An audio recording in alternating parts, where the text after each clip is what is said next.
Hi everyone, welcome back to another episode of Beirut Buzz.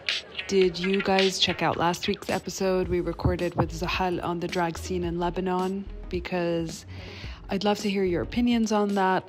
I think there's a comment section on various podcast outlets, I'm not sure, but you can also find these recordings up on YouTube and on our Instagram account. And I would love to hear some feedback of what you think. That episode was really informative. Zahal is hilarious and so open about his struggles and what he goes through. And he really gave us some very valuable insight as to the drag scene and what drag is. I think there's quite a bit of misconception about what it is and what it is not. Moving on to today's episode. Today we have another episode with another topic that's very near and dear to my heart. We'll be talking about the Kafala system. We'll be talking about racism in Lebanon. And I'm joined by Farah Baba from the anti-racism movement, ARM, who is here with us to dispense all of her very valuable knowledge and important just information on what kafala really means, what migrant domestic workers go through in Lebanon, racism in Lebanon, and a medley of other topics. So please tune in. Welcome, Farah. Hi. First, thanks so much for having me. I'm Farah Baba. I work as the Advocacy and Communications Racism Movement, or ARM for short. So ARM is an organization that was founded around 10 years ago. I think I can presume that many followers or listeners might be familiar with the story of how it was founded after an incident at one private pool in Beirut when they didn't allow migrant domestic workers to enter. It was filmed, it went viral, and then after that they formed the anti-racism movement to be an organization that works and advocates for the rights of migrant workers and refugees, but in particular migrant domestic workers in the face of the sponsorship system, or also known as Kafala. And after that, the biggest project has been the Migrant Community Center, or MCC for short, which has been a space for migrant workers, migrant domestic workers to be organized to advocate for their rights and to have social and cultural events and to have a safe space for them. So as you can imagine, we had to close it last year because of the pandemic, but happy news, we recently opened one branch in Beirut and Ashrafiyeh 2 months ago with many programs for capacity building and other programs and plans that are set in place. We also do casework, which basically entails individual case management with migrant domestic workers who are facing abuse or exploitation, whether they are live-in domestic workers being abused by the employer, who is the sponsor, or irregular domestic workers who do not live with the employer and who are at a legal risk because this makes them undocumented. Last year, when the crisis started, specifically after the first lockdown in March, we started doing some relief work, which also entailed not only distributing food packages, but also helping people with housing, because many people were being evicted because they could not afford rent, and also with evacuation when so many migrant domestic workers wanted to go back to their home countries, but they couldn't afford it because they had thousands of unpaid wages that they were waiting for by employers. We stopped those operations for now, and right now we're heavily focusing on the Migrant Community Center and on advocacy work and case management. Yeah, I want to talk a little bit about, we will talk about the MCCs down the line, but I want to just say when we've been covering news for this past year or 2 years, as you can imagine, it's been very heavy and filled with just horrible news. And then every time we see something like MCC reopened, and it's such a happy space that provides, like, it's a lifeline for so many migrant workers who live in Lebanon and who are living away from their families, and they don't really, many of them struggle to make connections between each other, and it's just providing like a safe space and a community building space. So it was such happy news when we heard that it reopened. We'll just also put those details in the description box about the Migrant Community Center, where you guys can find it, etc. I want to go back to something you said about how ARM started, because I'm actually familiar with this story. For the listeners who aren't, it's like Farah said. So there was an incident where somebody was trying to access a popular pool in Beirut, and they were turned away because of their race. And it was caught on tape, and it went viral. Yeah.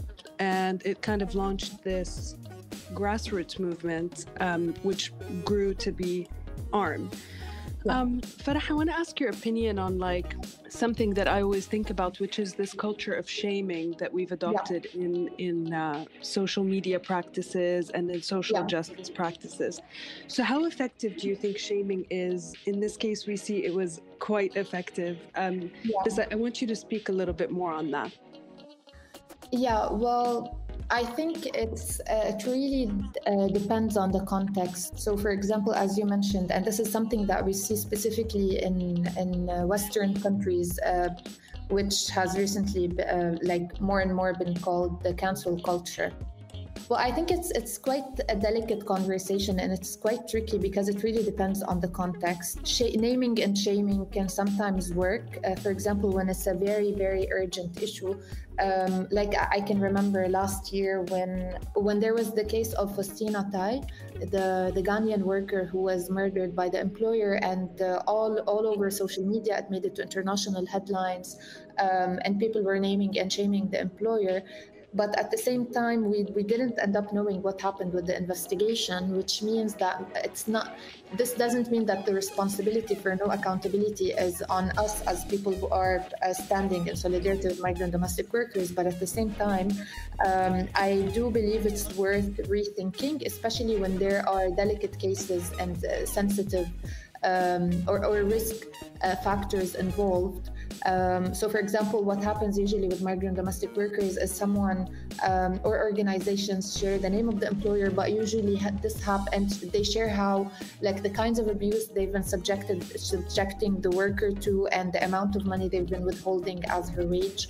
But that usually happens after making sure that the worker is safe, she's escaped, because you wouldn't want them to retaliate against the worker. And it's kind of with cases of domestic violence against by husbands and against their wives or daughters. I think it's worth rethinking because it doesn't always work, because a lot of the time and I'm not just speaking as ARM, but I'm also speaking as someone who's involved in politics. I think that it's worth rethinking because in a way this has become a pattern that we resort to when we feel helpless, instead of focusing our energy on exploring or imagining more effective options, like because a lot of the time it's super easy to be swayed into the sensationalist discourse that usually traditional media is very good at. So I think it works depending on the context. It hasn't proved to be effective in certain cases. And I think there's no black or white scenario to this. So there's no right or wrong answer to this, because it really does depend on the context. And in the recent history, but specifically with migrant domestic workers, it has worked. In many other cases, it hasn't worked. So it really does depend on what factors you have, what risks are there for who, especially given the precarious situation that many people live in today, and the lack of resources for essential safety. Yeah, so I hope that answered your question. It's something, everyone who's involved in activism and politics and advocacy always thinks about, because it's usually the first thing we resort to. Because of course you have an urgent situation and you need to be reactive, but I think it's worth slowing down and thinking of all of the risks of anything that we didn't have in mind maybe before we resort to that kind of urgent step. Yeah, I fully agree with everything you said. I think that we have kind of resorted to this name and shame culture when we feel so helpless. So in forms particularly, it's very prominent in, like you said, Lebanese politics. And no, we're not able to democratically vote these people out. We're not able to democratically create a change in the regime. So what we're doing is basically shaming, trying to force them out of public spaces, trying to make them uncomfortable in public spheres. And like you said, I think it is effective. We can't deny a big movement that has happened in our time was like the Me Too movement that made waves, and now a similar movement about racism in Lebanon is kind of taking place. I want to take a few steps back to kind of give the audience a bit of context about what life is like for a migrant domestic worker in Lebanon. So I want to talk a little bit about Kafala. Just take a broad stroke. What is Kafala in labor law? Is it part of labor law? Is it, a section of labor law? How does it work? Yeah.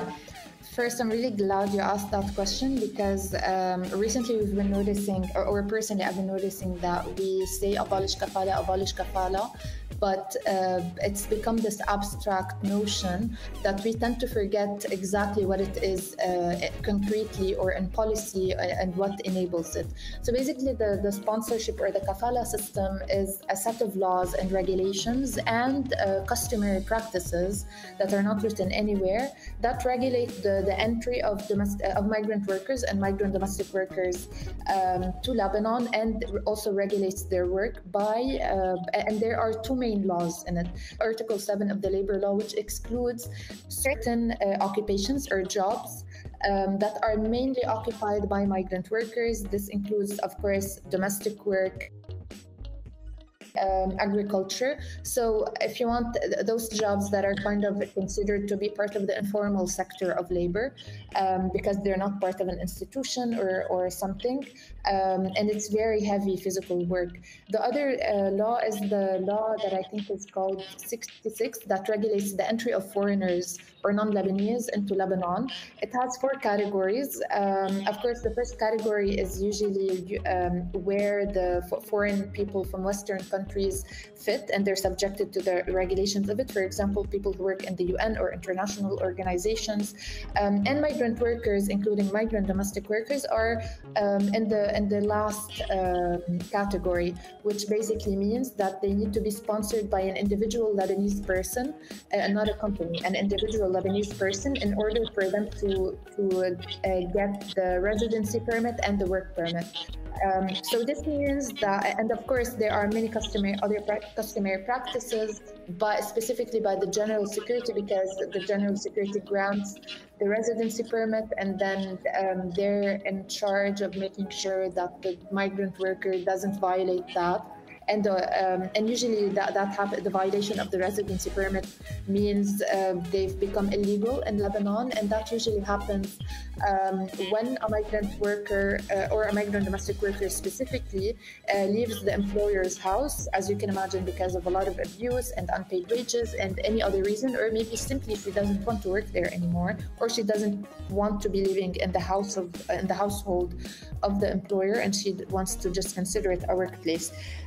So basically all of those different regulations, and there are also permit and all of that. This is basically structured in a way that gives full power and authority to the individual Lebanese sponsor to do literally whatever they want to the migrant domestic worker, with zero accountability. And we're really not exaggerating when we say zero accountability. Basically, kind of, if you want, like Kafala 101, and I always like to give the historical context of it, is that after the civil war, the Lebanese government basically, or the Lebanese state, kind of imported the model of the sponsorship system from the Gulf countries to Lebanon. As you can imagine, so basically the Lebanese state after the civil war kind of constructed the economy to be very rentier based and service based, and based on imports and the banking sector and real estate sector and everything. It also goes without saying that when you give this amount of authority without any kind of accountability to one person, of course they're going to abuse it.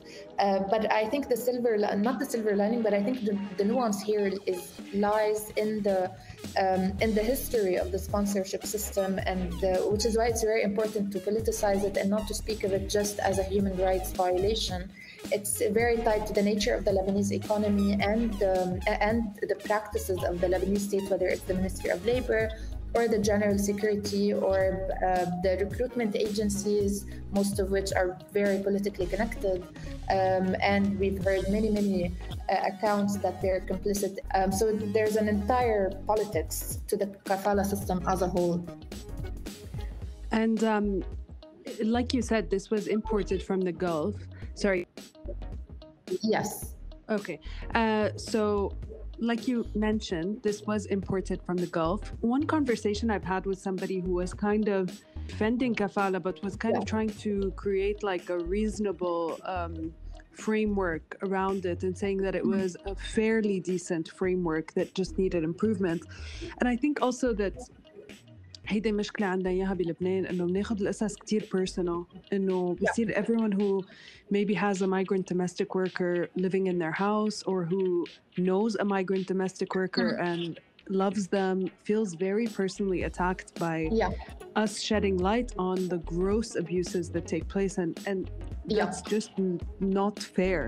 In fact, if you do have a migrant domestic worker living in your house or somebody that you deeply care about is a migrant domestic worker, it's more of an opportunity for you to step up and really criticize the kafala system and see where it falls short in protecting the people you love.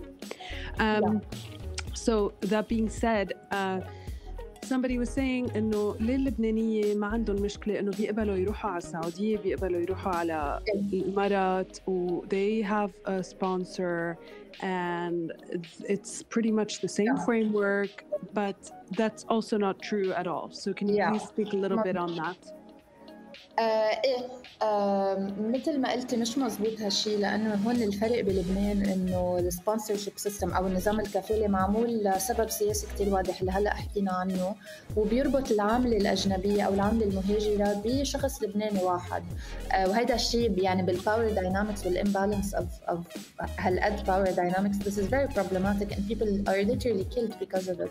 بينما بالخليج انت بتكون السبونسر تبعك او الكفيل تبعك بيكون الشركه اللي انت رايحه تشتغلي عندها، وما بتكوني انت عايشه بمقر صاحب العمل يلي مثلا هو لنقول ما بعرف السي او تبع الكومباني. انت بيكون عندك حريتك، ما حدا له حق ياخذ لك ورائك ولا يمنعك تاكلي او يجبرك تشتغلي ب 24 ساعه او تعملي قصص ما بدك تعمليها. فهيدا الفرق. وعشان هيك الارجيومنت تبع انه ايه مثلا بكندا كمان في سبونسرشيب او بجيرماني اوكي، بس this is not a reasonable argument، لانه السبونسرشيب هنيك او الموديل اوف ذا سبونسرشيب يلي عم نحكي عنه بلبنان كتير مختلف، لانه هو بيعطي قوه كامله لصاحب العمل يلي هو الكفيل يعمل شو ما بده، واصلا طبيعه العمل مختلفه. وهون نحن عم نحكي عن شروط الكفاله هون شو بتتضمن. يعني مثلا اذا حدا مثلا هون عامله مهاجره بتشتغل ببيت حدا بدها تفل أو هربت مثلا تحت نظام الكفالة، إذا هي راحت ولحقت قبل صاحب العمل أو الكفيل تبلغ الأمن العام إنه هو عم يضربني أو ما عم يعطيني معاشي أو هيك، هي إنه بيكون حقوقها محفوظة. بس ما هو أغلب الوقت لأنه هي بعد ما تهرب من البيت أو بعد ما تترك مكان العمل صارت هي غير نظامية، يعني هي عم تخالف نظام الكفالة أو إقامة residency permit.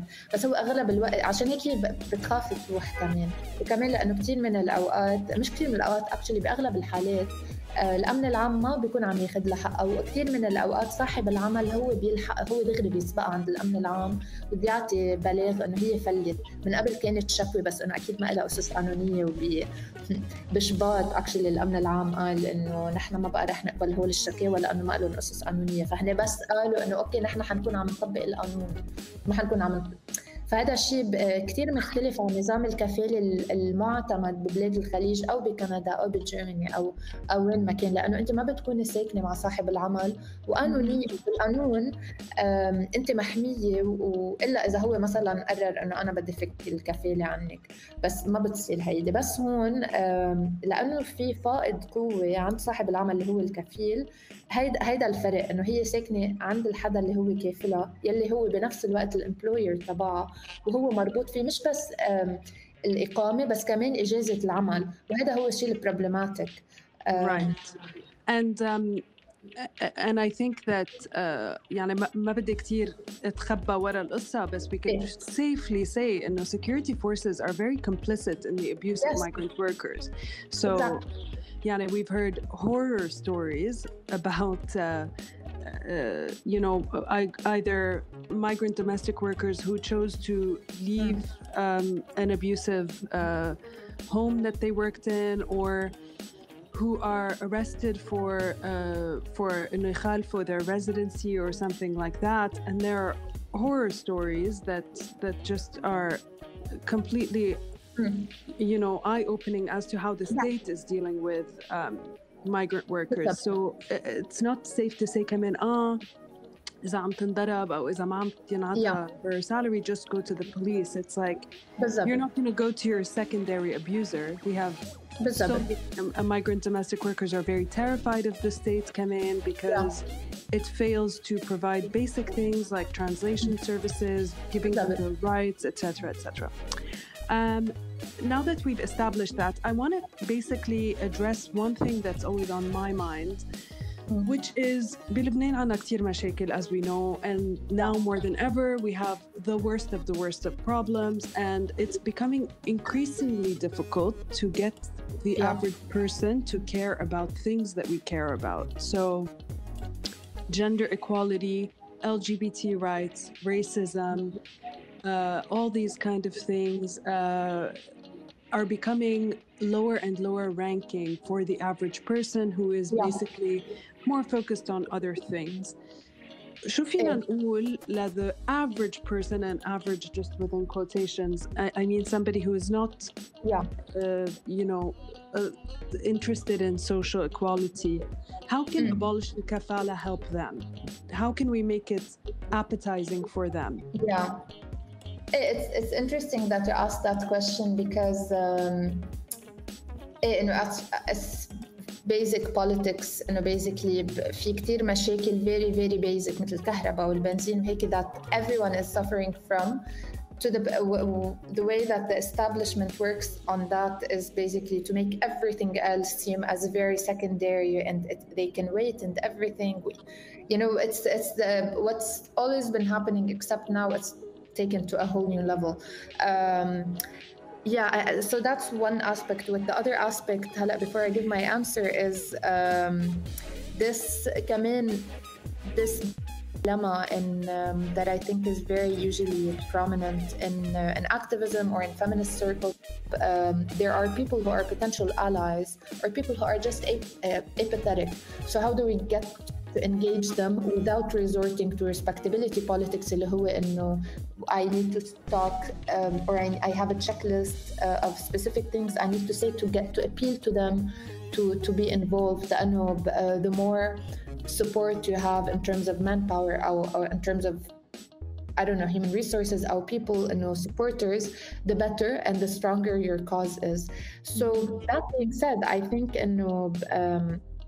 the average person who doesn't care is I don't think there are any people other than supporters of very very hardcore supporters of traditional political parties, whether FPM or غيرهم. I don't think other than bothered or who isn't directly feeling the direct impact of corruption in Lebanon become a very sensational term. But so maybe talking about the implications of that and how other people are also affected by that, but in a specific way. بلا عم بيعانوا بعد أكثر منك من نتيجة الفساد والكفالة وهيك. لا, we don't want to say that لأنه each person's experience is different. But at the same time, I think it's important to communicate the fact that okay, you're really bothered by corruption and it's look where it got us. There's also a parallel system to the Lebanese system تحته اللي هو نظام الكفالة يلي هو انعمل to privatize the social services يلي الدولة مفروض تكون عم تعطيهم. I think مثلا أنا from personal experience and also through work whenever I would communicate that, I'll try to talk about it that way, it kind of creates a sense on the other person, a sense of maybe this is not my cause now, but I acknowledge I acknowledge the problem and that, and I'm not going to oppose it. So I think just the sheer communication of the parallel system to the Lebanese system اللي هو نظام الكفالة اللي هو it's literally just privatization of services that should be provided by the state at the expense of many different groups coming from countries where there are a lot of Lebanese coming, also using their resources, but that's another conversation. And my personal and work experience, this has proved to be an effective way of communicating, not as a way of shaming the other person and how can you not care and you're a monster, or this is human rights, so هيك. No, بالعكس, as a way to kind of create this sense of solidarity, and we're all in this together. We're all facing the same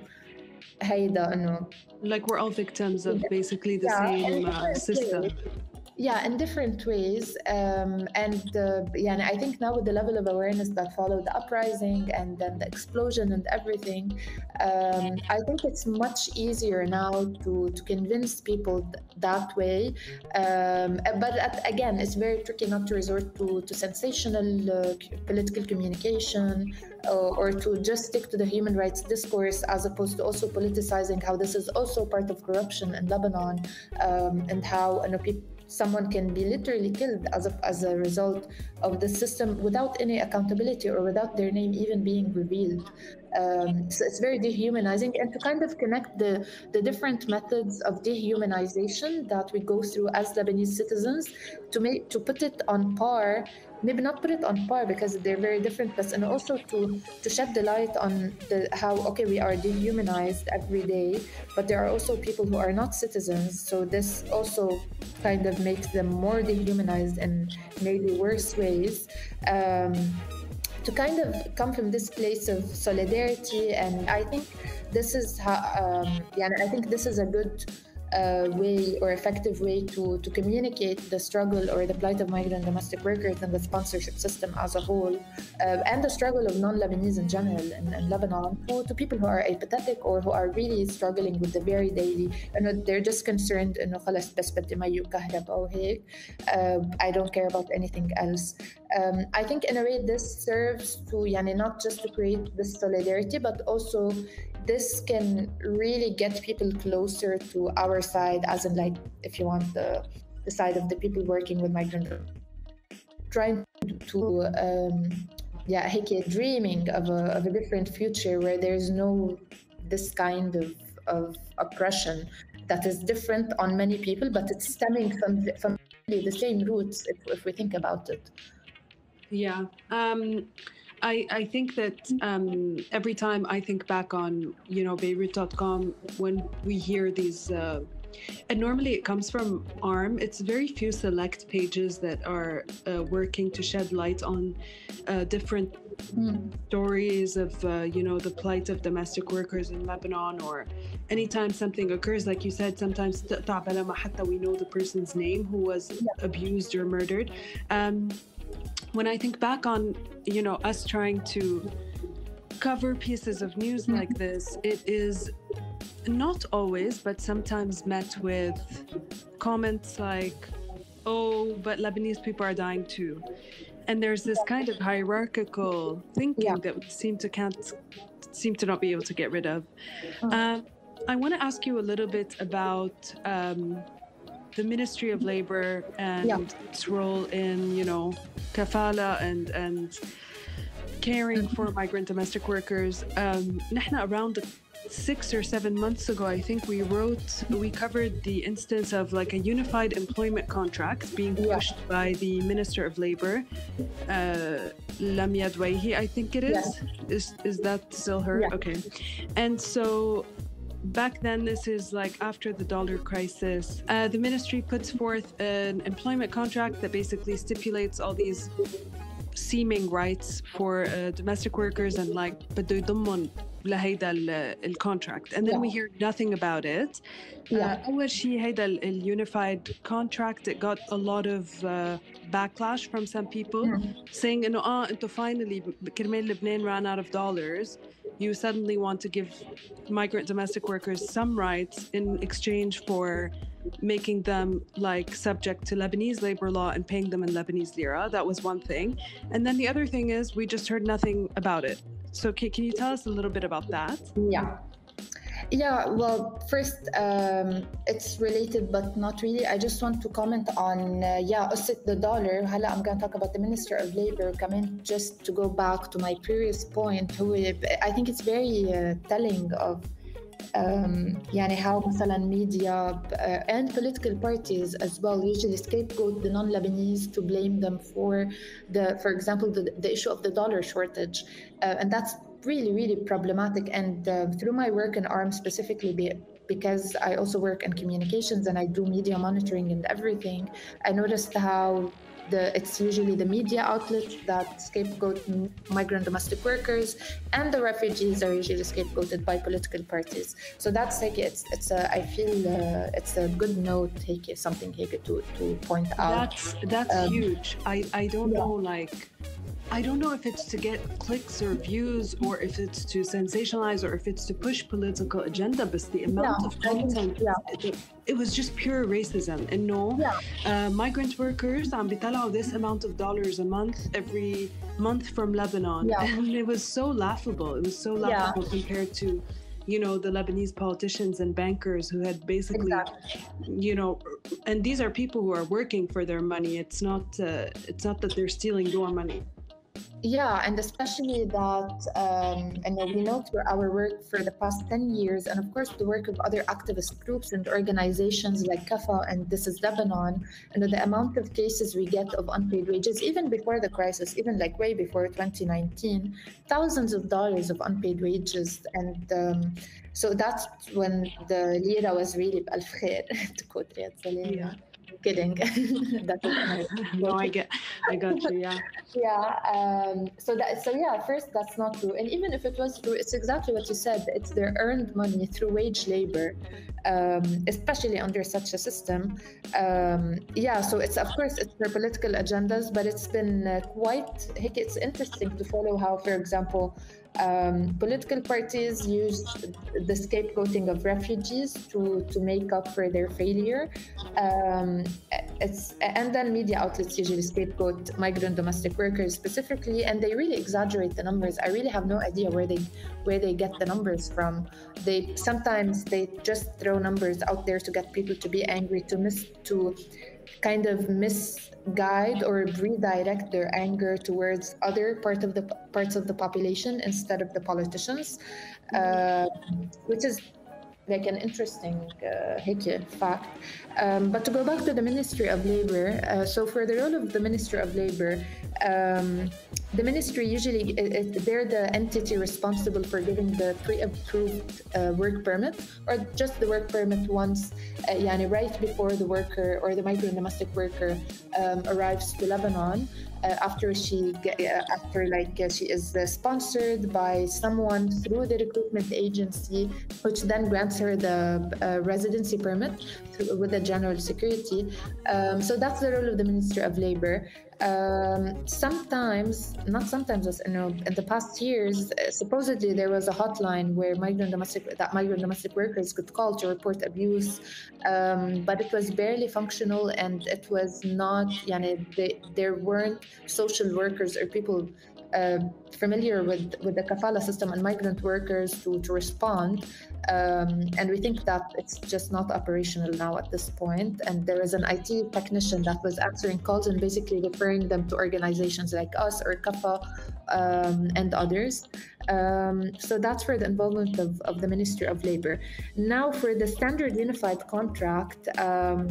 So basically, just take a brief context. Once the worker or the migrant domestic worker comes to Lebanon, she is supposed to sign a contract that has bad clauses that do not guarantee her rights. It's usually in Arabic, and as we know, even the migrant domestic workers that speak Arabic don't read Arabic, and that's mostly, for example, Sri Lankans and Ethiopians. They learn Arabic after they've been here for years, so once they arrive, they don't know it, and they can't read it anyway. So that's the standard unified contract that is still in place. In 2009, if I'm not mistaken, I think it was Sharb al-Nahas, if I'm not mistaken, who was the Minister of Labor, or the person that came right after him. At that time started working on an updated version of this contract, or the SUC for short, to include more positive clauses or better clauses that would guarantee the rights of migrant domestic workers. So it's not that the Ministry of Labor doesn't know what actually happens inside households. And then in September 4, on September 4, exactly a month after the explosion last year, or in July actually, to go back a bit further, I think the ministry was basically talking, we're almost done, we're finalizing the new standard unified contract that would guarantee the rights of migrant domestic workers and everything. We were critical of that because while it did include many positive clauses, to be honest, but at the same time, it was kind of a work. It was in vain because it was not accompanied by any implementation mechanism. So back then it was 2020. So 11 years worth of work would just because there's no implementation mechanism to actually ensure that people are by people, of course, we mean employers, are abiding by the contract, and especially because for the Ministry of Labor, they do not have enough inspectors or mufattishin that each ministry has, like the ones that used to come to schools by the Ministry of Education to check and actually the curriculum is being implemented and whatever. So basically, for the Ministry of Labor, they do not have enough inspectors to go to all of the households employing migrant domestic workers. Second, they do not do that in the first place because they consider that this is not really a workplace and this is a private space. So they would be invading the private space of the employer, which of course is very problematic. It is the workplace for someone who works there and who is supposedly who has a labor relation with the employer. Okay, so basically this is the criticism, this is the main criticism for the standard unified contract. And then on September 4, the minister tweeted something that kind of implied, we finalized the SUC, the new standard unified contract, and we're abolishing the sponsorship system.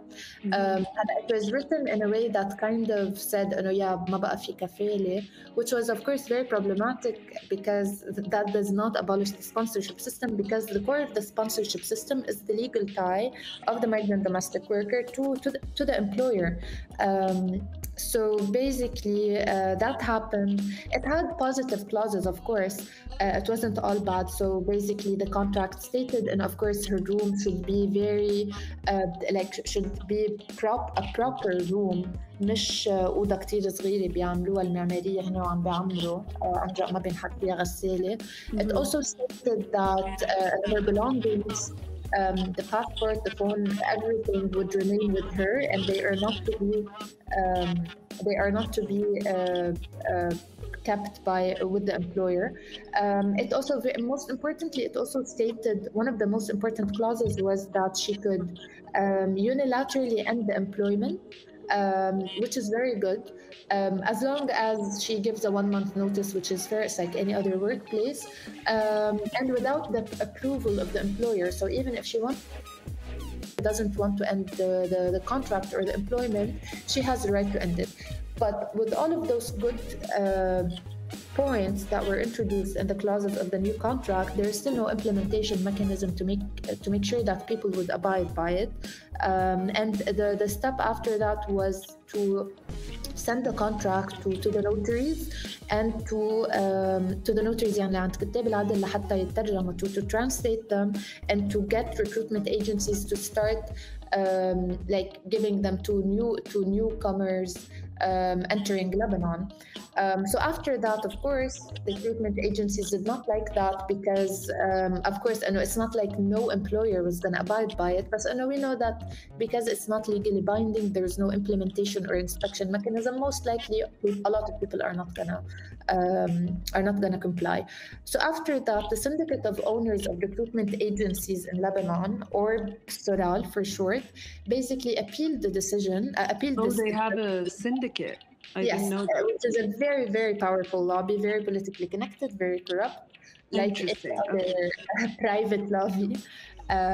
So basically, they went to the Shura Council or the Council of State, and they appealed it based on, and their argument was that would harm their financial, because then there would be much more interaction between the domestic worker and the employer, for example, in the case where she wants to end her employment, and they wouldn't resort to the recruitment agency or whatever, and harming the financial interest of private entities يلي هن recruitment agencies violates a law. I'm not sure if it was in the constitution or it is a law that says that basically guarantees or protects the right for free contracting. So basically they were saying the intervention of the Ministry of Labor in the matters of private entities who are us harm our financial interests and violate law number ما بعرف شو يلي protects حقنا بانه نحن نتعاقد بشكل حر مع العامله مع الهيدا without the intervention of the Ministry of a state entity يلي هي the Ministry of Labor. مجلس شورى الدولة قبل, the Council of State accepted that, and for a very long time the information was not clear because many media outlets were reporting so basically the Shura Council is the highest administrative court in Lebanon, which means its decisions cannot be appealed. And that was this is why so many people were frustrated, of course, including us, because this is a very dangerous precedent, especially for later on if the Kafala is to be abolished. But then again, the minister said that she was going to appeal the decision. We did not understand it. Can you appeal it? Can you not? Can we maybe, if you can appeal it, can we maybe push for better clauses or something? Right. So then it died out, basically. And we haven't heard anything about it. No. I want to ask, is ARM ever, you guys have a huge presence both on the ground and both on social media. You guys are probably at the forefront amongst others that you had mentioned, other amazing organizations. Are you guys ever spoken to or asked to collaborate on things like, I feel like the Ministry of Labor, the Dawla, the government, they don't really know what's going on. They have no real tangible data. That you guys are like on the forefront of the forefront. Have you ever been asked to weigh in? Not directly, but at least I know in the past year since I started working with ARM, or from 2 years ago when the advocacy team was formed, not really, because as you said, I think the main reason is our approach to work, which is very political and feminist in nature. And of course, it's not in the interest of a state to work with someone with a certain political ideology that politicizes the sponsorship system and everything. But we do coordinate a lot with UN agencies that do very good work, like the International Organization for Migration and the International Labour Organization, both of which are they're UN agencies, so both of them they coordinate with the Ministry of Labor and with other state entities or governmental entities.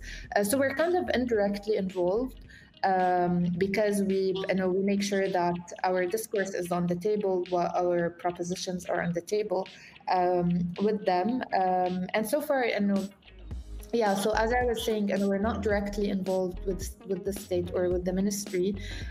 We have been trying to do that in March and April of this year for the vaccination campaign. It didn't work. when basically we were trying to say, undocumented workers cannot even register to get the vaccine, and this is a health issue at this point, regardless of the human rights aspect and the political aspect of it. And you cannot reach herd immunity if a vast portion of the population is undocumented and cannot register, and you cannot guarantee that they wouldn't be deported or jailed by the general security, because many of them are undocumented, either because they entered the country quote unquote illegally, and that's the case for refugees, or for the case for migrant workers is that they will have left the employer's house, which makes them undocumented and irregular. So we've been trying to meet with them to talk, to kind of give our input and a plan, since we're in direct contact with so many migrant domestic workers and migrant workers. We didn't get a response. I was going to tell you, good luck with that. They're very busy doing nothing. And even for the technical stuff like this, technical as in if you can just pause for a bit and void it from the politics. This is a health issue. It's a global health issue, not just in Lebanon.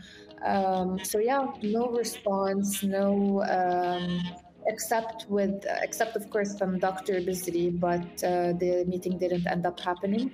And he was really supportive of the campaign of the demand, but then later on it was and just to give an update on that, later on we were very informally told, and actually anyone can now register, but the general security was refusing to make it a formal written policy, and they will not deport anyone undocumented who registers for the vaccine. So we basically told the undocumented migrant workers and refugees, okay, you can register. They were going. It was going well until recently, like a month ago, we started receiving calls and texts from undocumented workers telling us, they were denied the vaccine even though they got an appointment.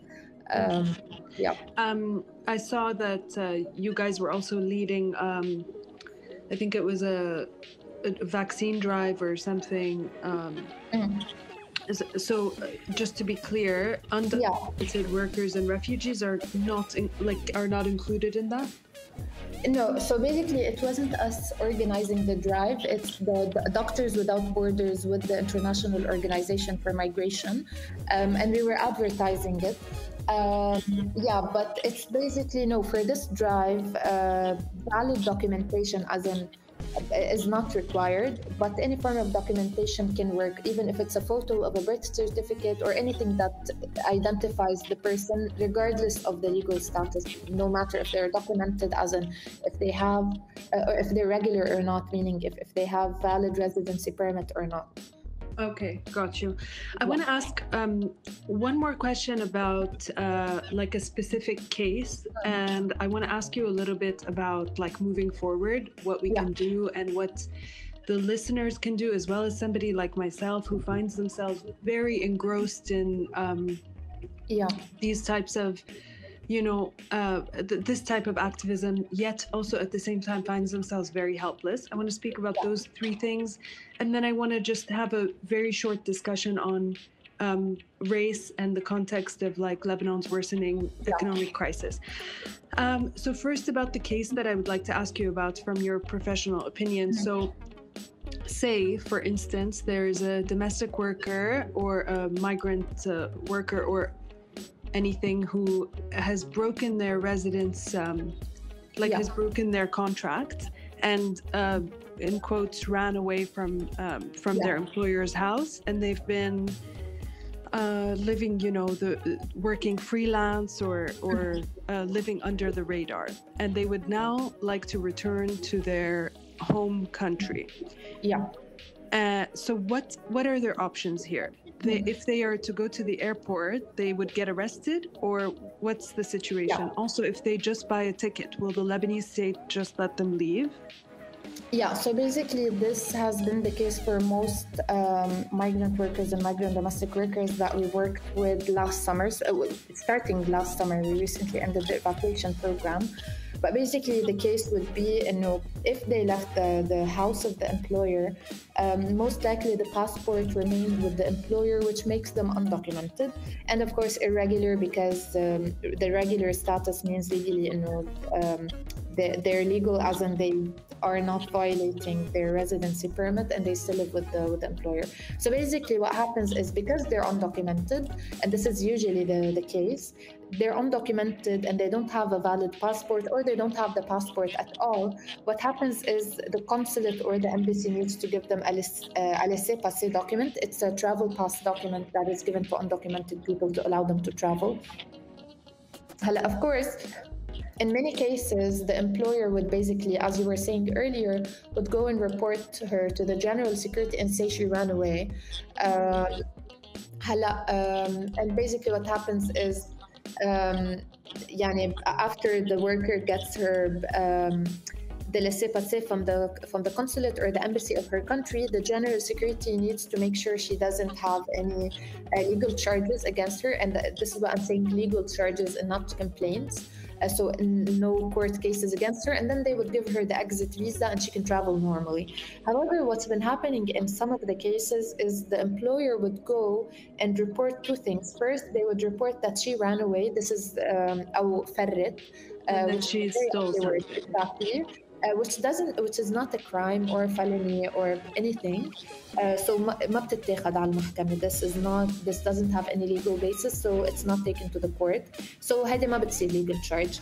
The second complaint they submit is a false accusation of theft or harm. Most likely, a lot of the time it's theft. They basically tell the general security, she tried to steal from me, and I want to file a lawsuit. So this is the case where migrant domestic workers are stopped at the airport. So what happens is خلاص هي بتكون already أخذت الexit visa والlaissez-passer وحتسافر, and then the employer would go and say that after she got her exit visa, and they would stop her at the airport بيقولوا لها عليك الشكوى ما فيك تفلي. Sometimes they're in prison, sometimes دغري بتقدر توصل لمحامي أو لكيس worker مثلا من أي منظمة.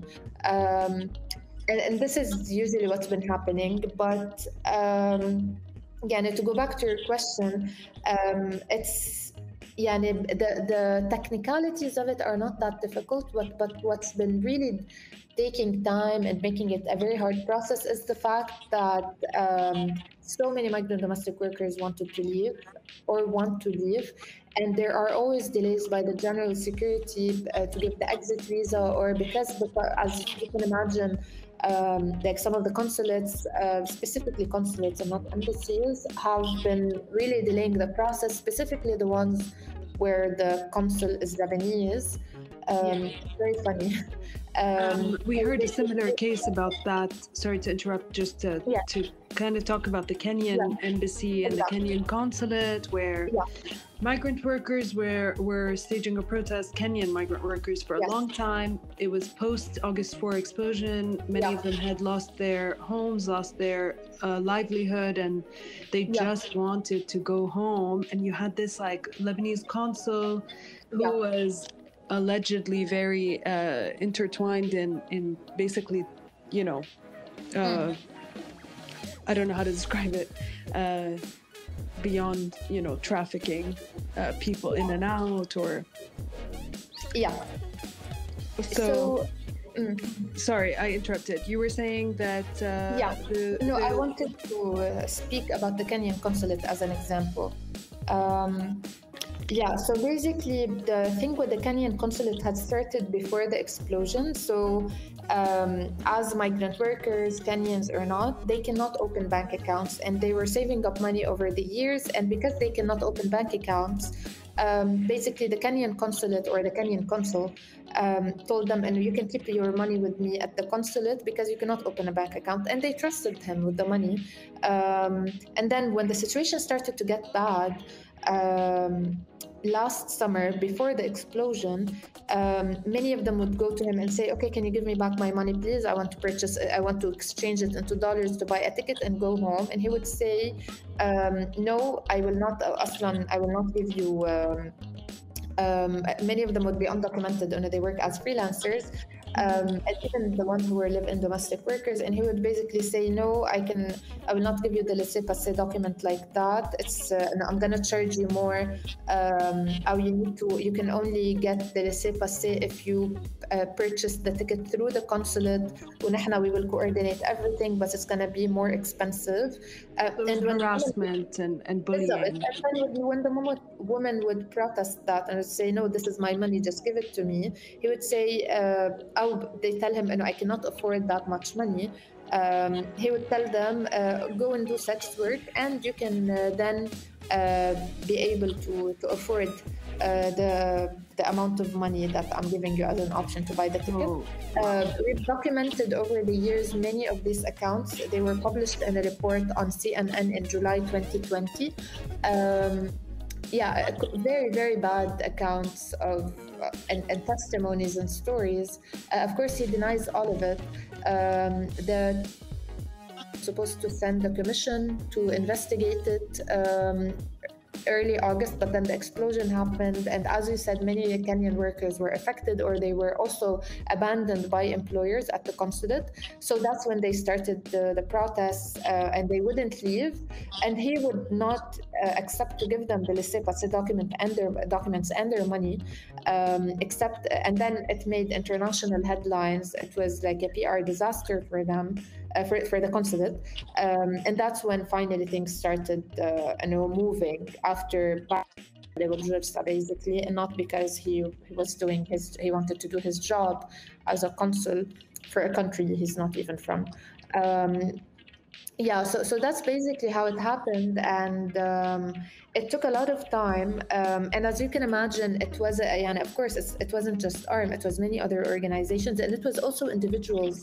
There was a Lebanese individual who voluntarily was coordinating with them most of the time, and there were many Lebanese expats and people from other countries who were outside of Lebanon who were organizing fundraisers for the tickets for the Kenyan women, and later on for other women, it was a very nice act of solidarity. But the issue with the consuls stayed, and it had been very difficult to communicate or to get them to just give them the laissez-passer to be able to leave Lebanon, because the people who wanted to leave, they lost everything in Lebanon and they just wanted to leave. And even then, when they just wanted to get out, they would face many, many obstacles at every step. And he's still the consul? From what we know, yes, he still is. And then the commission was never sent, from what I know, to Lebanon for the investigation. And basically, to give listeners a bit of context, so countries that have consulates, like here in Lebanon, for example, there's the Ethiopian consulate and the Kenyan consulate and what have you. They do not, they have limited resources, and a lot of the time they have to resort to the embassy that is the nearest to Lebanon, which is based in Kuwait, I think. Yes, it's in Kuwait, the Kenyan embassy in Kuwait. And basically the statement of the embassy was quite disappointing, and basically denying the allegations, and saying that he's actually been very good at his job. And then the government announced and they would send a commission to investigate. He's heavily politically connected. I'm gonna link below in the description.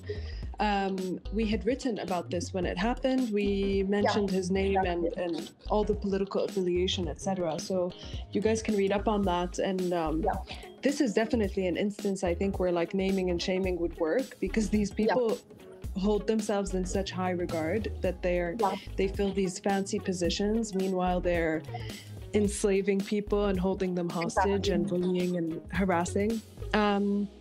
Okay, I want to move on to something just slightly a little bit more light at the end of the tunnel. So for the listeners, for myself, for my entire team, for people who would like to, for lack of better word, help migrant domestic workers get to a better standing in Lebanon, help people who are, subject to racism in Lebanon, help, kind of resolve some of these issues or raise awareness about these issues. What can we do?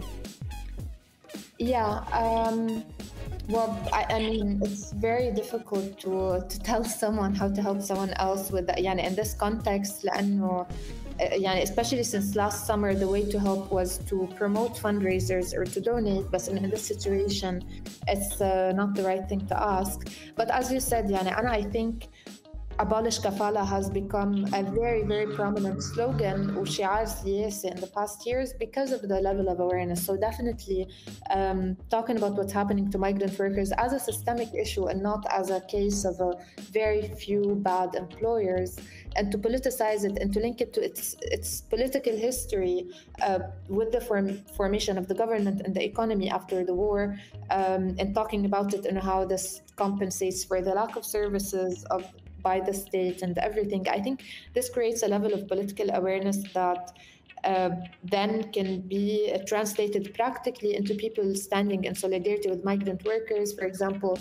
there are very, very basic examples I can give, like مثلا someone saying something problematic, مثلا الأجنبيات طلعوا الدولارات من لبنان, and someone to counter that, how did you know? Actually ما بعرف مين جبران أو غيره, إنه هالقد كان في بحسابه وطلعوا ما بعرف شو. Or instances of مثلا you see a migrant domestic worker being abandoned at her consulate, and for you to know what resources exist. So sharing resources, and I'm not talking about material resources, but resources as in who can help with what, which organization, which activist group, which pages. I think at this level or at this point in the situation, participating in creating this kind of discourse and knowledge production about or creating this kind of knowledge and rhetoric about migrant domestic workers is the number one. Because practically, as you said, it's very difficult to imagine how we can actually how we can actually abolish the sponsorship system with everything collapsing practically. But for example, other ways to help would be, besides talking and awareness and everything, would be maybe to kind of share the resources with the migrant workers themselves, and for example, or just offering a safe space. For example, there are many places in Beirut specifically that have been quite racist against migrant domestic workers. Sharing knowledge or resources in which places are not racist, which places do employ migrant domestic workers and pay them fairly or treat them fairly. Other than that, there's also being involved in groups or organizations, but mainly groups and organizations already have staff that very actively want to work with migrant domestic workers, not as a way, this is another item in our checklist as activists, but as something that is very central to the way we understand the crisis and the Lebanese economy with all of the racial aspect to it. وأكيد the very basic, not very basic, بس إنه there are many activist groups formed of migrant workers, and they're migrant activists. They're trying to create their own groups. They what they ask is like our page, share our page, talk about what actually happened, for example, with this woman وهيك. And I would say a very practical way to support migrant workers and to be in solidarity with them is not to fall into sensationalist discourse. For example, a lot of the time people innocently, of course, with good intentions, they want to spread awareness about migrant domestic workers, and they end up basically thanking them for the care work that they do. The way that, for example, kids thank their mothers for being the caregiver, when in fact, we need to challenge that as a role from the beginning. This is work, it's a job. Right. It's not like the natural role of the work of the domestic worker to do that.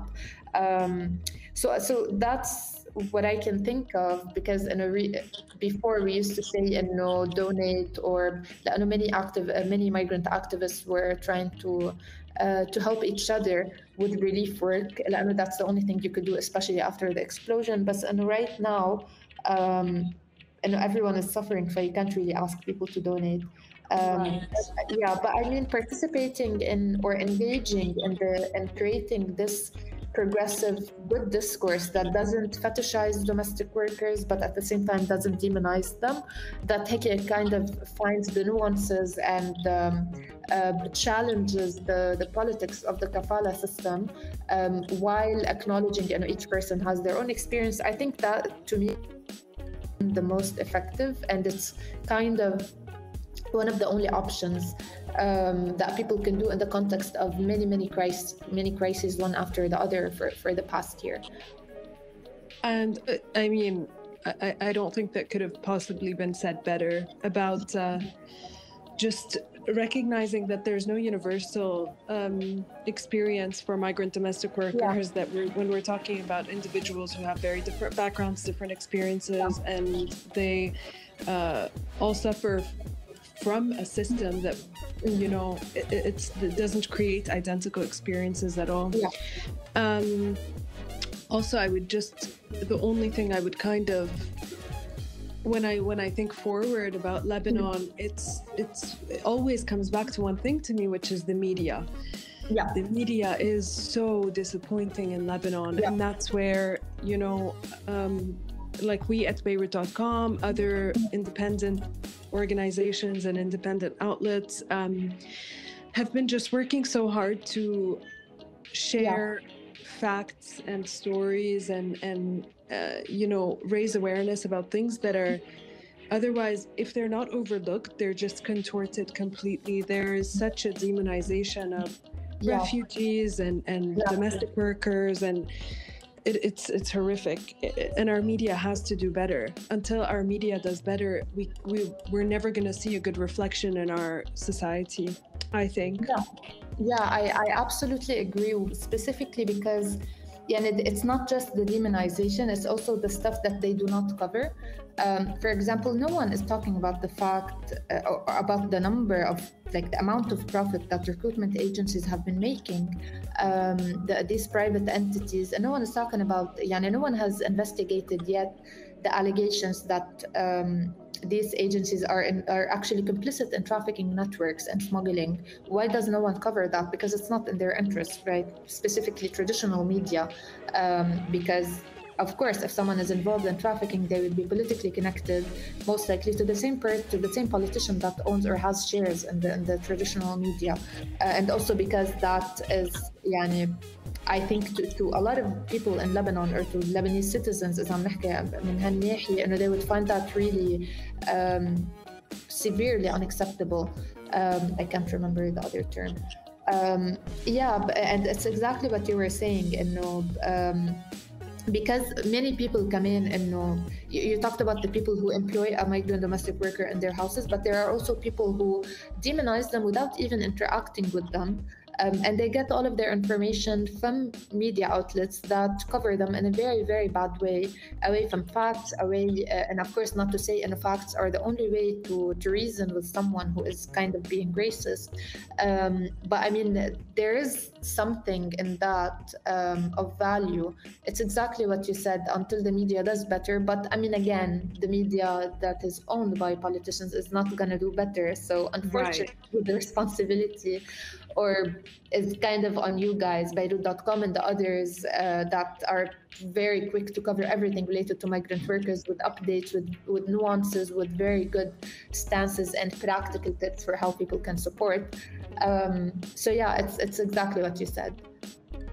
I want to take a minute to move on to, I don't want to have this run too long. I think I'm eating up half your day, but it's just, you have so much valuable information, and I think that this is a topic that, when I told people that I was preparing for this podcast, they had so many questions. There are so many unknown things about, what the laws are and what they are not, and all this kind of stuff. وفي كتير misconceptions about the numbers and the statistics and everything like that. So I want to apologize for running a bit long, but I do have just a couple more questions to ask you. I want to move on to talk a little bit about race and racism in Lebanon. So one thing that really stood out to me was the Black Lives Matter movement that was happening mostly in the United States and in various parts of the world. I would open Instagram and I would see people who are not very politically active or not very outspoken, but they would be very vocal about Black Lives Matter. Yeah. And I was very happy to see that. Any kind of, rallying around a good cause is great. But it also kind of got under my skin to know, because I knew a few of these people. These are people on my personal Instagram, on my personal feed. To know that these are the exact same people who would not advocate for migrant domestic workers' rights, who would engage in like racist rhetoric or whatever, and it was kind of maybe just slacktivism. So does someone as in the know as you find this to be a positive thing or a problematic thing? No right or no, it's not black or white. I think there's so many nuances and there's so much to say about that, because it's what you said, right? And كمان I saw many people sharing a lot of posts and like very and talking a lot about Black Lives Matter, but sociologically, I think you can group them into different groups. And there are people who are doing that because they really hate the US and the US government and the system of the US, and they are kind of affiliated with a certain political axis in the region. Right. And whatever opportunity they have to basically also على America, they would do it. So it wasn't coming from the intentions of caring for human rights and actual liberation of Black people in the US. On the other side, you would see people who are and many people I know, for example, who went with me to university, because of the way they were and because of their upbringing and their surroundings and the family وهيك, they were never really ولا مرة كانوا على اطلاع about Lebanese politics in the Lebanese context, and they were much more invested in global politics or the US, for example. And to them that was like, this is a human rights issue, or this is a social justice issue. So, and of course we need to advocate for that. And there are other people who would be and who are genuinely interested, but at the same time, they really do not know enough about the Lebanese context. Or there are people, as I said, that see this لأنه it made global headlines, so we have to talk about it. Without necessarily linking it to the Lebanese context and to the issue of and the history actually of colonization and supremacy, because I can argue, I think I'm actually very comfortable arguing, and we have a phenomenon of Lebanese supremacy here, specifically over Syrian refugees and over migrant domestic workers, which is very similar in patterns to the white supremacy in the US and the way that the US was created altogether often. So, and this is why, for example, we were seeing people were saying, okay, if you really care about Black people, talk about the Black people or the ones being oppressed in your country. And since you're also talking about systemic racism and structural racism, it's actually structured here in an entire power structure, which is the Kafala system. Of course, as you can imagine, many people it wouldn't resonate with them for different reasons. Either they didn't care, they just wanted to score something at the US. To them, it was this very abstract concept that they never really interacted with, so it didn't really matter. Or some people actually, there was a group of activists, I think once, unfortunately, after the murder of George Floyd, they were trying to do something here in solidarity, and also, and many migrant workers were trying to do that. It didn't end up happening because of COVID, and then because right after that, people started abandoning Ethiopian workers. So there were people trying to connect هول كلهم إنه كمان, and this is happening in the US, and this is also happening in Lebanon. We can all be in solidarity with each other without kind of marginalizing And it worked. يعني I think especially لأنه at the time I think it was still partial lockdown. Many people were afraid to go out وهيك بس إنه so many people were going to the Ethiopian consulate to try to help and to talk about and also they were trying to reach media outlets to talk about what's happening in Lebanon, about the structural racism, not to compete, of course, not to compete with Black Lives Matter, but to try to connect the struggle specifically when it comes to race and supremacy in a country as big as the US, and and a country as small as Lebanon, which is very known for the way it enacts supremacy and racism against migrant workers and refugees. Yeah, I fully agree with what you said. You made a really good point about trying to score like a point against the axis of and I think that I didn't even think about that, but it was just so jarring to see إنه عنا هون تحت البيت في a lot of shit. It's great for us to support, all the movements around the world and advocate for them, but we can't come in at the same time just completely turn a blind eye to what's happening in Lebanon. In our homes. So do you find now that there's an opportunity for reform, or do you find that we're more stagnant than we were before? Well, I hate to be the person that says that because I don't usually believe in it, but I do think the crisis opportunity, at least for migrant workers, because now so many employers are not able to afford, their intentions are good, but they lost their jobs or their salaries are not enough. They can no longer afford a live-in domestic work, or to keep renewing the papers and everything. Now كمان شكله ما في مدارس فإنه people cannot imagine having كمان the domestic worker in the house and their kids at all times and they need to be with them, which means it will come at the expense of their job.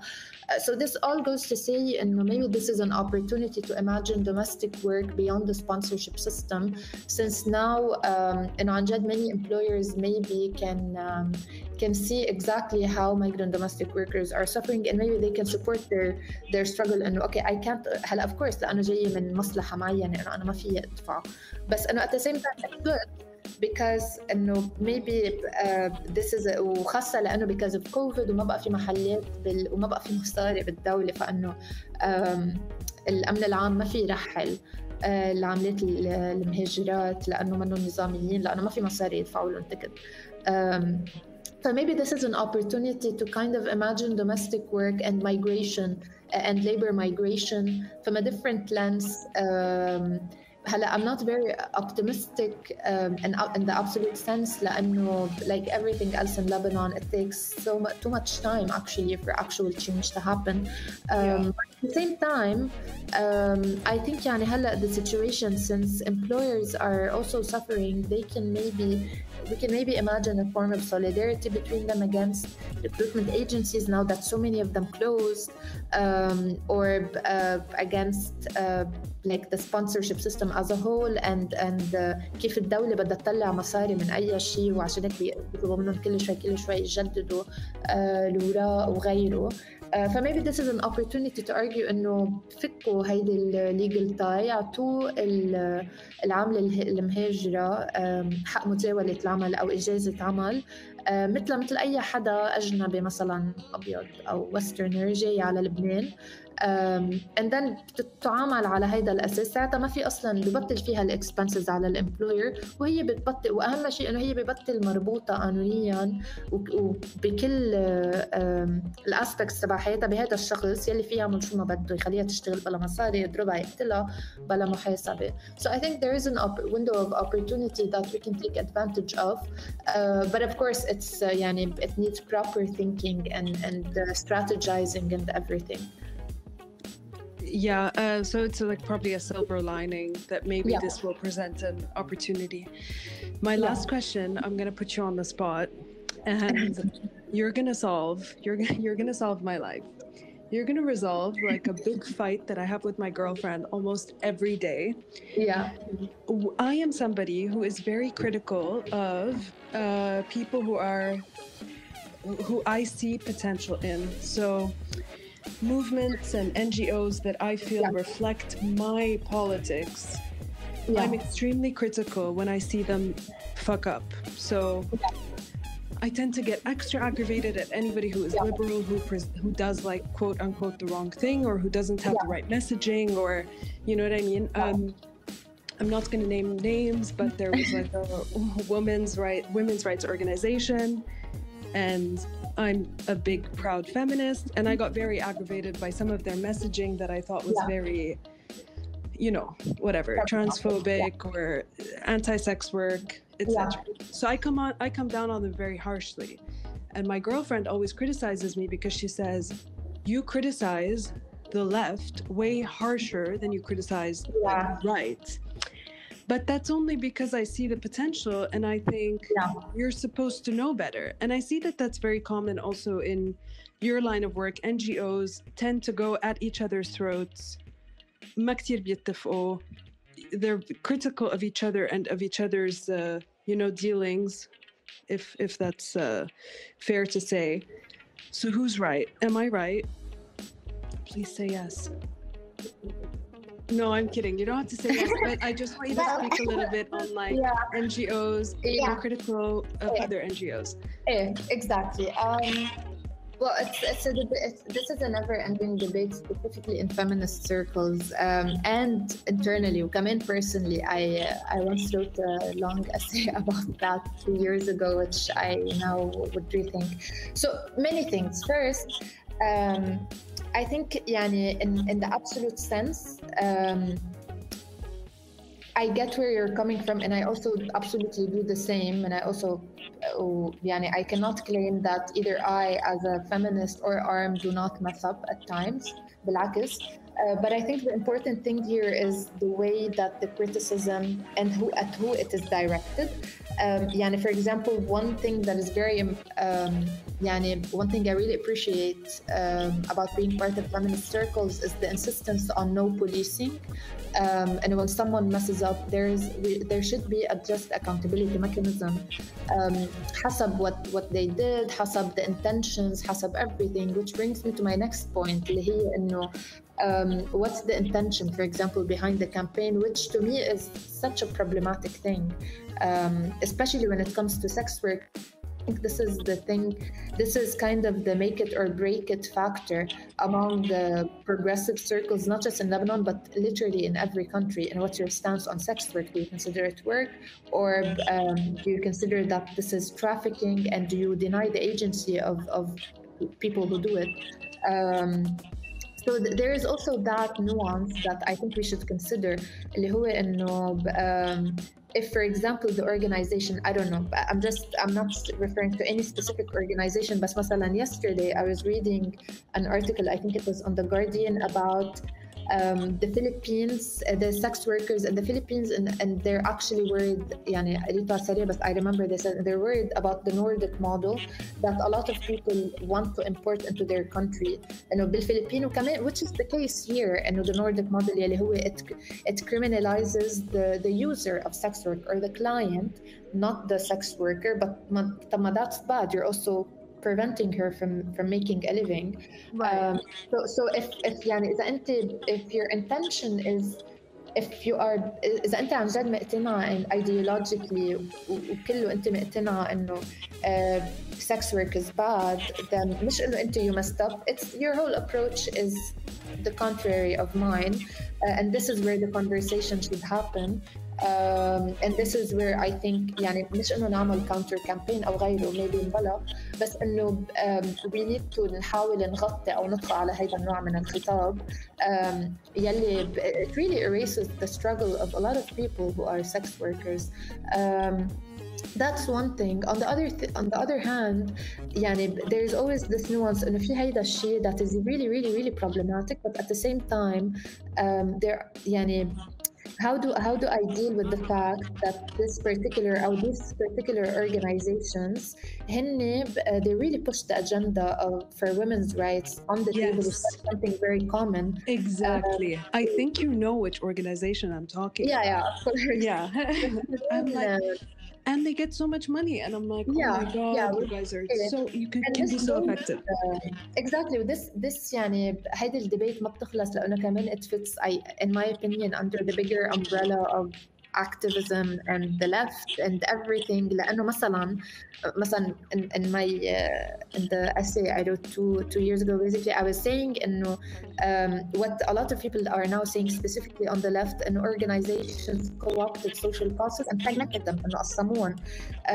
بس now عم بلش أطلع فيها إنه okay of course that's the case، وكمان في funding وفي قد ما بدك funding ل human rights organizations، بس at the same time يعني how is that different from being a politician؟ ما بعرف قد ايه like politically mature هيدا الارجيومنت، بس انه هيك امبارح كنت عم فكر فيها. وكمان at the same time انه after the war وهلا كمان بهيدا الكونتكست انه في many new NGOs وغيرهم عم يعملوا relief work، في هيدا التنشن between politically يعني this political tension between long-term organizing and strategizing و advocacy on one hand. On the other hand عندك إنه هلأ عم بيصير في عندك أزمة مثلاً وصار في انفجار في عالم بلا بيوت وبلا أكل، شو بتعملي؟ Do you not respond because أنت عم تفكري long term and you do not react at all؟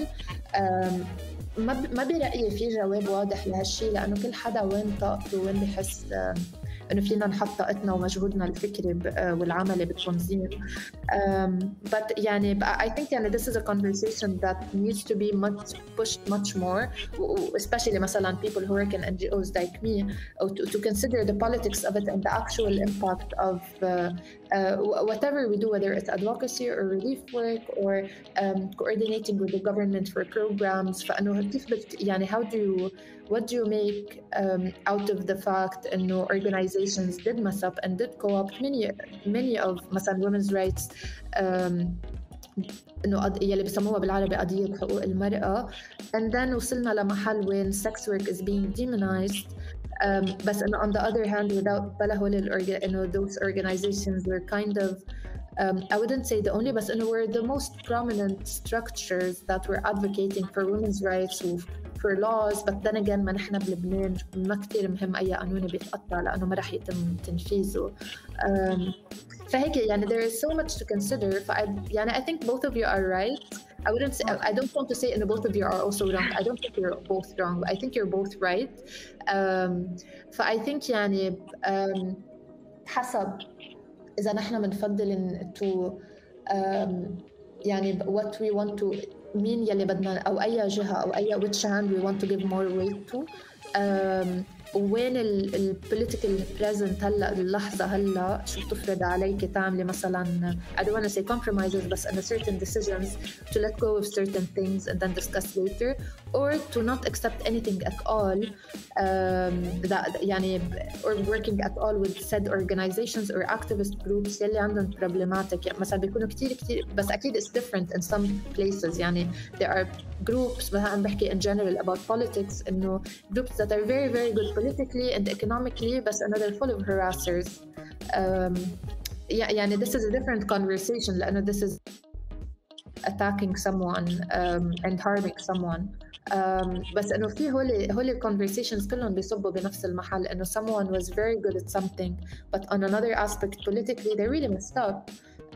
It also يعني we should also consider the conversation on accountability لأنه بنضل نحكي فيها كل الوقت to the point where it became this abstract concept يلي okay صار accountability شو معناه؟ طب أعمل confrontation مع الشخص بشحته من الجروب شو بنعمل؟ do we to close the NGO شو بنعمل؟ Yeah, exactly. There is no real idea of what should happen next, because in many of these instances, like you said, it's an organization that does give something. It's not that it gives nothing. It's just that there is certain feedback about certain dealings. But so you said we're both right. So maybe I'll just ask the second guest and see what they say. See if I can get a point. Settle the argument. Yeah. I want to close just on like a kind of umbrella question. If we give you the Ministry of Labor tomorrow, or like the head of General Security, I don't even know who has more weight at this point in terms of everyday dealings of migrant domestic workers and refugees. And you get 3 like laws to implement or enforce. What are the first 3 things? Well, first, I was having this debate on my close friends and on the stories on Instagram. First, I think definitely إنه Article 7 of the labor law to be abolished. كرمال all of the sectors اللي حكينا عنهم بالأول to be included in the protection of the labor law وكل شيء بقدمه labor law. This is a way to regulate إذا بدك informal sector يعني هو كل شيء منه labor law وما له benefits ولا شيء. Second, the second thing I wanted to say, which is إنه هلا inspired from our conversation, is abolished wage labor. بس إنه that's الutopia بعدين. But no, I think working on the minimum wage for everyone that goes beyond the very, very essential expenses. لأنه the way that minimum wage is calculated or decided is حسب essential expenses اللي هن أكل و transportation وهيك. It doesn't account for other things. So I think that would be the second thing. The third thing is I'm conflicted between it's not really by the Ministry of Labor, but basically ensuring all of the absolute benefits in all of the sectors, which is of course very far-fetched. But يعني as a way to reduce exploitation إنه حدا بيشتغل 10 ساعات ومعاشه أنجأ هالقد. يعني kind of مثل ما Ministry of Labor كانت عم تعمل مع recruitment agencies اللي في كتير منهم مسجلين وفي كتير عملوا violations فسكرتهم. kind of follow the same pattern against مش against بس إنه in relation with other institutions employing and exploiting so many people for so little pay or no benefits وعشان هيك كانوا بيطلعوا هالقد profit. I hope that answered your question. That really did. If we get just one of these 3 things, it would be honestly a dream. I hope that at this time in Lebanon where things are kind of, I would say they're changing and yet not changing in a way. You know, you have a state that's really deteriorating and crumbling from the inside out, and it's creating like a vacuum, and no one...